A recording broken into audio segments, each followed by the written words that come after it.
Hi everyone, my name is Dani and you're watching Disney with Dani. So before I get into today's topic, I just wanted to give a brief introduction about myself. I'm currently a college student studying advertising. I'm a junior. I'm 22 years old. I'm a Leo. My favorite color is gold, probably. It's not a color. It's gold. And I love Disney. So now that you guys know a little bit more about me, let's get into the video.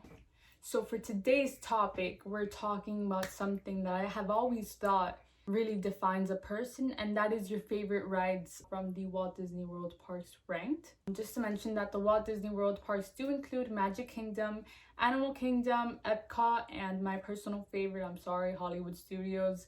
Nothing can top that. I've always said that a person's favorite ride list shows what their true colors are, so I guess you'll all see what my true colors are. Starting at number 10, we have Kilimanjaro Safari.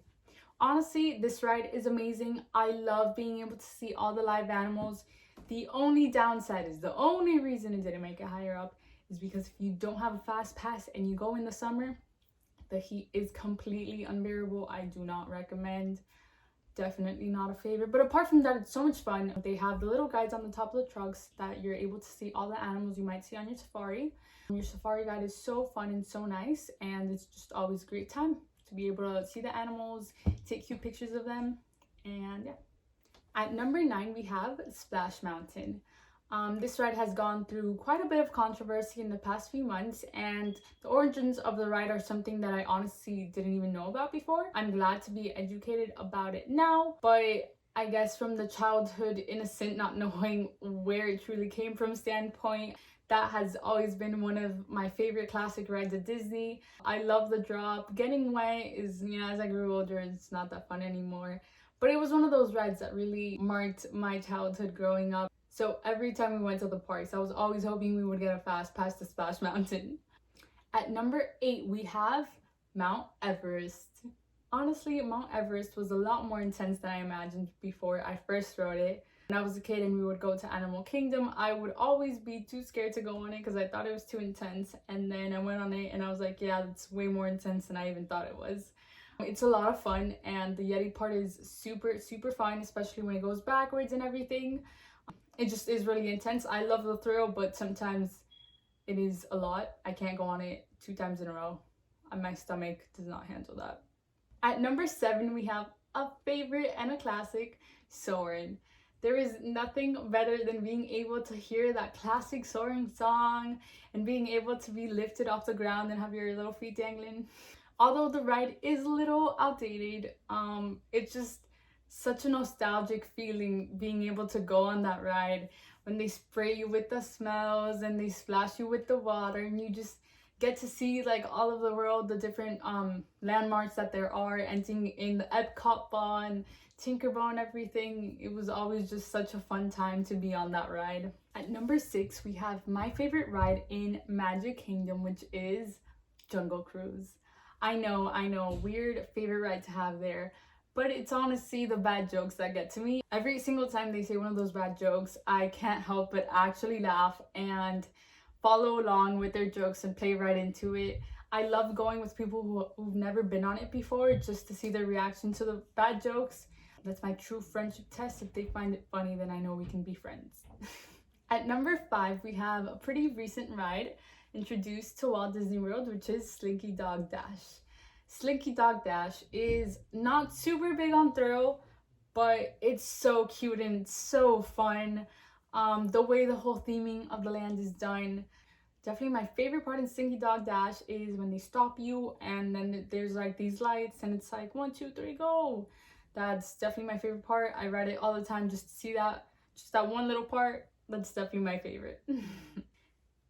At number 4, we have Star Tours, the Star Wars ride.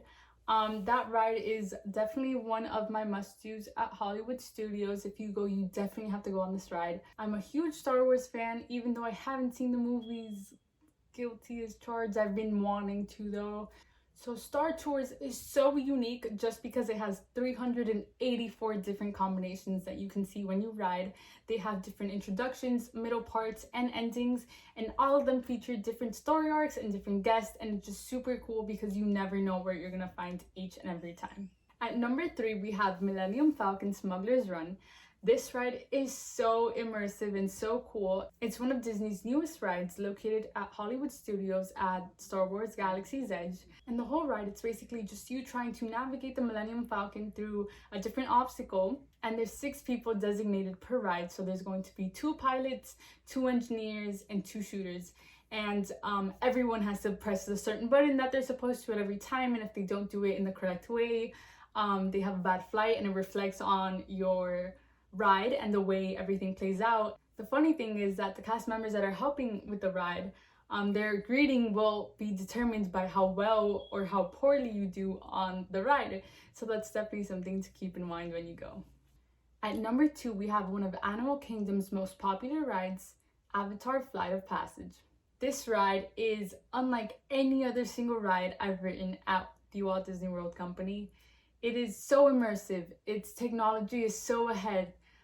Being able to ride on a Banshee, you can feel it's breathing between your legs. The way that the screen is made, so it really looks like you're flying on the back of a Banshee. The theming of the whole land and everything is just so mind-blowing. Everything leading up to the ride just kind of builds the excitement, which just makes the ride so much more better. And the ride itself is big on thrills, so that's something to definitely look out for in the Animal Kingdom park. And at number 1, we have my favorite ride ever, a Hollywood Studios classic, a ride that I will ride alone if no one will ride with me, Tower of Terror. Let me tell you, this ride I love with my entire heart. I don't know why. Being able to feel the gravitylessness of it just really appeals to me. Being able to float for 2.2 seconds, I find very thrilling. I've gone on it more times than any other ride in the parks. I'll try to go on it as many times as possible during my visits. And I love the ride so much so that I learned the entire intro script to it just because I'm that much of a fan of the ride. I'm not really into scary things, but just like everything about the ride, I just find it so cool. Everyone knows that Tower of Terror is like my signature ride. I take pictures there, I make references to there all the time. So for everyone who knows me, it's definitely not a secret that this ride would be in my number 1. So that's my current favorite rides list. I haven't been to Disney in quite a while. I haven't ridden some of the new rides, and I hope that the next time I can go back, a couple new rides will be open. So this list will definitely be updated in the future. But as of now, that is my current favorites list. If you enjoyed this video, make sure to subscribe, like, leave a comment, give me feedback, let me know what you think, and I'll see you next video.